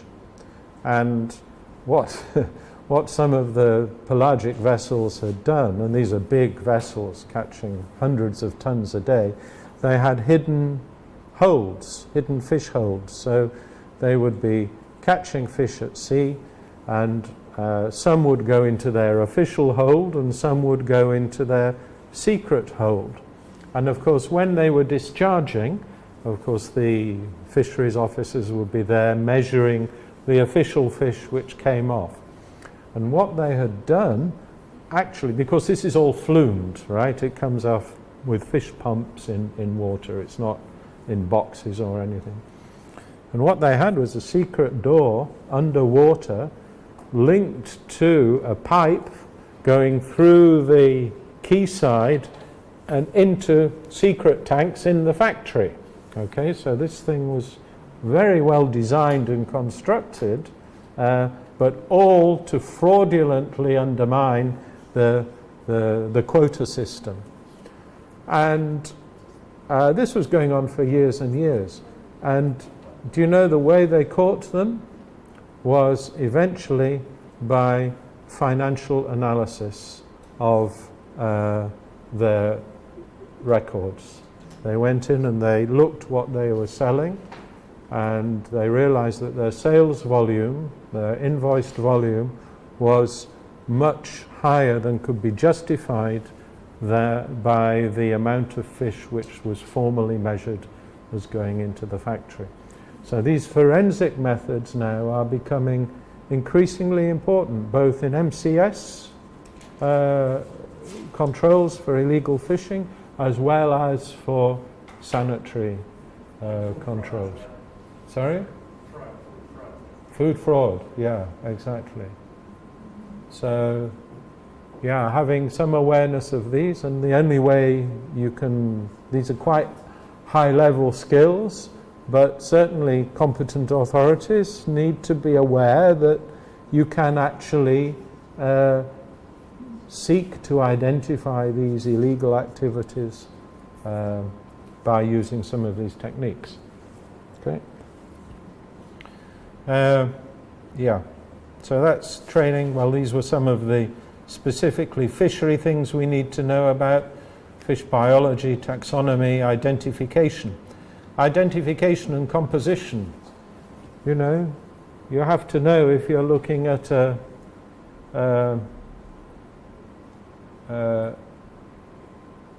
one species of fish or another, because they may have different hazards associated with them, quite simply. You know, if it's a fish which is one which could be implicated with histamine production, you have to be able to identify that species. Otherwise, you could make an important mistake.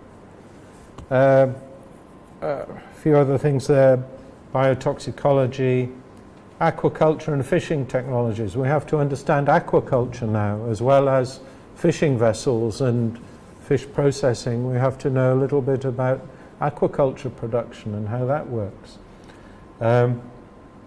Different fish processing technologies. We mentioned modified atmosphere packaging. You have to know what it is. You have to know what are the potential health implications. What happens if all the oxygen is consumed in the pack? Or if it is becomes anaerobic? Is there then a botulinum risk? So you have to understand the technologies to be able to make some judgments about these things. And then, of course, to understand the hazards, as we were discussing. Inspection equipment, okay, it's fairly basic. You have to equip your inspectors properly. Yesterday we had a look at the Lovey Bond, at chlorine testing. We've spoken somewhat about temperature measurement, but there's a whole range of different equipment that we need, both to gather information about the safety, but also, look, some of these things are also about gathering evidence as well. So don't forget your notebook, but a voice recorder, camera, these kind of sorry? Yeah, well, there's a whole range of things you need to carry around with you. And we need to make sure inspectors are properly equipped with this equipment to be able to do their job. I mentioned a little bit earlier, internal quality assurance systems. We need annual plans and annual reports. I think I went into these in some depth, but we have to set out the targets. What are we hoping to achieve this year? In terms of number of inspections of different types, of objects, of different targets. We can run campaigns. Don't forget, it's not just about doing routine inspections. We can periodically go into depth on a particular issue. So maybe we've seen one or two establishments are getting a little bit lazy with hand washing, or maybe we know there's a general problem with HACCP. Well, let's do a campaign where we only go in and we inspect on those points only. They have great impact, because then it tells the business operator, yeah, this is an important thing. And so you can, in one step, maybe get a boost on hand washing or a boost on HACCP implementation. And it's a great way of focusing people's attention. And then also, your annual plan, of course, has to be linked to the budget you're requesting. So you have to say something about the resources that you need. And this is the advantage of annual plans, is it puts the annual hygiene control plans, it puts the work of the competent authority onto a clear, written, factual basis that you can, drop it on the minister's desk and say, if you want us to implement that, then these are the resources that we need to do the job. And then, of course, you have to justify your existence afterwards by producing an annual report, which sets out the activities, how effectively you have implemented the plan, what has been the effect in terms of status of the food safety conditions in the sector, and so on. What are the standards there? What certificates have been issued? And whether there have been any crises which needed to be managed. I mentioned earlier accreditation to ISO 17020. This is a accreditation standard for operation of various types of bodies performing inspections. Somebody mentioned that they're taking steps toward ISO both. Okay. Yeah, so these were some of the ISO 17020 checklists. Okay, it wasn't 2010, it was 2009 we started in Seychelles. So these are some of the checklists which we developed for the ISO 17020. So you probably have some equivalent ones of these for documented procedures, for internal audits, audit checklists, corrective action procedures, and so on. Yeah, you end up with a lot of documents. Then, as I say, also the other thing we need to take into account in building our control system are the financial costs of controls. We have to look at the costs and benefits. You know, sometimes we get asked by competent authorities to, for example, build or advise on building a control system for aquaculture products so that they can export aquaculture products to the European Union. And then, of course, they're doing this because maybe one or two aquaculture operators have mentioned it to the minister or it's been requested. But then you look at the dimensions of the sector and the potential volume of business which could be generated, and you find that the cost of control might be much greater than the cost or the benefits from reaching that export market. So you have to say to the people, no, sorry, it's not our job to subsidize your business. And you know, in those circumstances, it's perfectly acceptable to decline that request to establish the control system. Yeah. Okay. Yeah, integrity of the service. It's not just corruption that we are concerned about. And in fact, in my experience as an inspector, outright corruption of inspectors is actually quite a rare event. Of course, it does happen. There's always a bad apple somewhere in the barrel. But much more frequent are these external influences on decisions of the competent authority, which can come from things like favoritism or clientelism, we call it, or conflicts of interest. These are the problems where very often it's not the inspector but someone at a higher level in the organization than the inspector who has connections with the ownership of the business operator which you're seeking to control.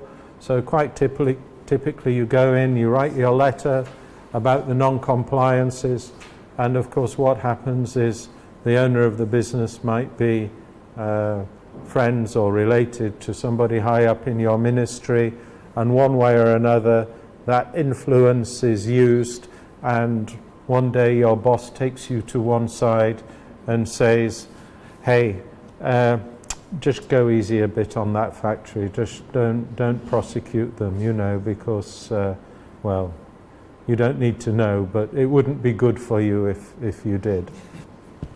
Okay, so this has impacts on our outcomes, and we can counter this by training our staff. First thing is to recognize when there are situations which could give rise to these undue influences, because as far as possible we need to avoid putting ourselves in those situations. Things like rotating inspectors between establishments, so it's not always the same person going to the same establishment, working in groups and so on.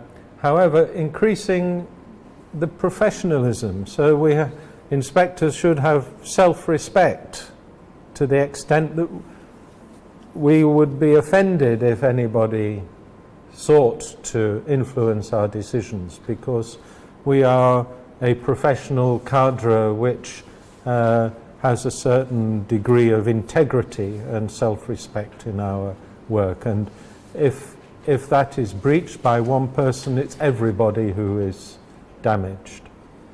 So trying to encourage those feelings. So this was one of the reasons behind myself and a few colleagues.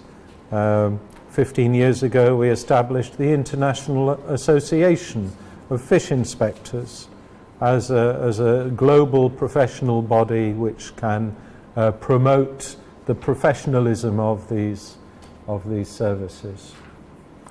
Then reducing discretionary powers, because influence is always easier to exert from the outside where the inspector has discretion.